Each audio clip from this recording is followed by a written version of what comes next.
लो जी सरपंच साहब, आपका बहुत बहुत धन्यवाद।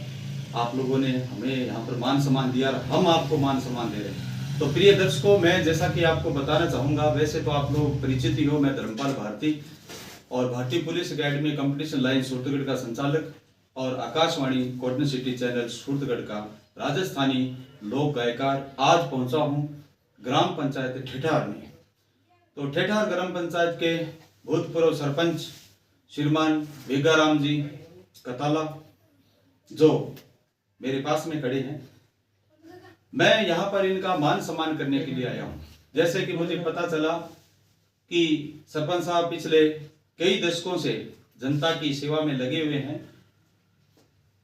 सन 1981 में पहली बार ये सरपंच बने थे और 1986 के आधा मतलब 87 का आधा जिसको कह सकते हैं 86.5 तक ये सरपंच रहे थे। और घर में लीजिएगा, उसके बाद में और भी पदों पर आए। जीवन के अंदर इन्होंने 11 चुनाव लड़े और आज इनकी उम्र 70 साल से भी ऊपर है। हाँ जी, तो 76 साल ये अपनी उम्र बता रहे हैं। तो 76 साल का जो बुजुर्ग होता है वो लगभग चारपाई पर बैठ जाता है। काम करने की कोई क्षमता नहीं होती, न ही किसी प्रकार की रुचि होती, लेकिन सरपंच साहब का तो हौसला जो है वो इतना बड़ा है कि आज भी पब्लिक की सेवा में लगे हुए हैं।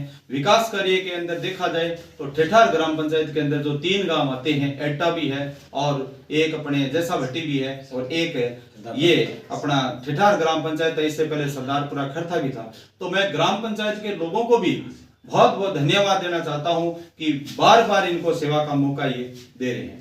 थोड़े से जीवन के अंदर दुख आगे, जैसा कि मुझे पता चला भी सरपंच साहब के एक सुपुत्र श्रीमान कृष्णलाल जी जो भगवान को प्यारे हो गए, उसके बाद में काफी दिक्कतें भी आई, क्योंकि जब बेटा दुनिया छोड़ के चला जाता है तो बाप के लिए जीना बड़ा मुश्किल हो जाता है। लेकिन इस मुश्किल दौर में भी सरपंच साहब लगे रहे, आज भी बड़े उमंग और उत्साह के साथ में पब्लिक की सेवा कर रहे हैं।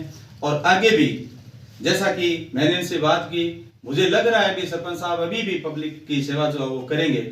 और बड़ा आदर मान हमें भी दिया, गांव के लोगों में बड़ा उत्साह है, लोग यहाँ पर इकट्ठे हुए हैं। जैसे इनको पता चला कि सरपंच साहब का मान सम्मान हो रहा है, तो मैं हमारी जो भारत सरकार से रजिस्ट्रेशन शुदा जो पुलिस एकेडमी और कंपटीशन सेंटर सूरतगढ़ का जो है, जिसका मैं मालिक हूं, मैं मेरे इस संस्था का जो प्रशस्ति पत्र है मैं सरपंच साहब को देना चाहता हूं।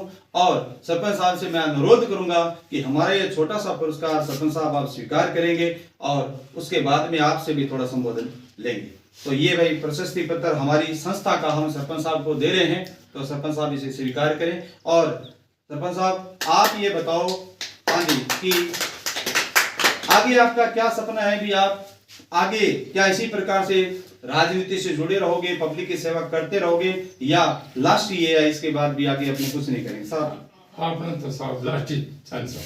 ठीक है। अभी हमारे बेटे हुआ है कृष्ण भी, ठीक है जी, कलावती देवी सरपंच है, हाँ जी, पहले डायरेक्टर रेडियो किसी जी। बहुत बढ़िया बात है जी, बहुत बढ़िया। तो आगे मतलब है थारो ये जी कौन करे भी मैं चुनाव लड़ूंगा, कारण ये मतलब उम्र ज्यादा होगी। हाँ, उम्र ज्यादा होगी मतलब अजो फिर जाए को नहीं। तो लगभग आप यहाँ मान सका भी सरपंच साहब थे, पब्लिक ने दे दिया आपकी जिंदगी का लगभग 55-56 साल। इतना तो हो ही गया, हो गया आराम हो गया भाई, काफी सालों थे जुड़ेड़ा हो। तो लोग बाग मतलब थाने वोट दिया, थाने जिताया, थे विकास करे करो, तो थे थारे कार्यकाल या संतुष्ट हो के भी मैं वास्तव में के करो और लोग माने ही चीज ने एक बार सामने। हाँ, ये ग्राम पंचायत का लोग खड़े भी बढ़िया कार्य कर रहे हो, कोई की प्रकार को कभी दाग कभी को सेक्रेटरी ना खो करे हो कि कोई और ने अधिकारी ने अच्छी रोटी मिली है कि गांव भगत हुई है और बड़ा एमएलए साहब वगैरह अठाएड़ा है जी का सरपंच साहब का ही आएड़ा सबने चाह पानी को सीर है सरपंच साहब के घरे। चलो जी बहुत बढ़िया। तो मैं पुनः दर्शकों ने आई बात बतानी चाहूंगा भी ईसा सरपंच होना चाहिए। और मैं भी यह बात आऊंता ही पहले बताई गई भी अगर ईसा सरपंच हर एक ग्राम पंचायत में हुआ है तो विकास कार्य की लैंड लागेगी। आपने कभी तो तकड़ो ताम जाम को नहीं कि आज मैं थाना ग्राम पंचायत पूरी दिखाऊं, लेकिन मैं बाइक लेकर मोटरसाइकिल पर जिया राउंड लगाए हुए 1-2 गांव के अंदर, तो लगभग गांव की सड़का पक्की है, पानी की व्यवस्था पूरी है, स्कूलों के अंदर स्टाफ भी पूरा है और बढ़िया काम भी होने लग रहा है। और सरपंच साहब खुद भाजा फिरा कि वो काम हुआ है, भाज का कागज पकड़ा, लो भाई करो क्योंकि मैं पिछली बार आयो तो लोग अपने खाद्य सुरक्षा में नाम जुड़ाने खातिर बहुत सारा लोग आएगा कि साहब मारो जुड़ो मत बिल्कुल कोई नाकसाली कौन गल है। मैं इसे सरपंच ने सैल्यूट करूं। विश्व सरपंच हर ग्राम पंचायत में होना चाहिए ताकि गरीबों को काम हुए। और सरपंच साहब मैं एक अध्यापक होने के नाते थारू एक बात कहनी चाहूँ, स्कूलों की स्थिति सुधारियो ताकि गरीबों का बच्चा पढ़े। गरीबों का बच्चा पढ़ेगा तो बच्चा आगे बढ़ेगा और समाज आगे होगा, परिवार आगे होगा और गांव आगे तरक्की करेगा, पंचायत तरक्की करेगी और पूरी अपनी तहसील पूरा जिलो और राजस्थान राज्य और पूरा देश तरक्की करेगा। आई शब्दां के साथ मैं मेरो संबोधन खत्म करूं। बहुत बहुत धन्यवाद। जय हिंद, जय भारत।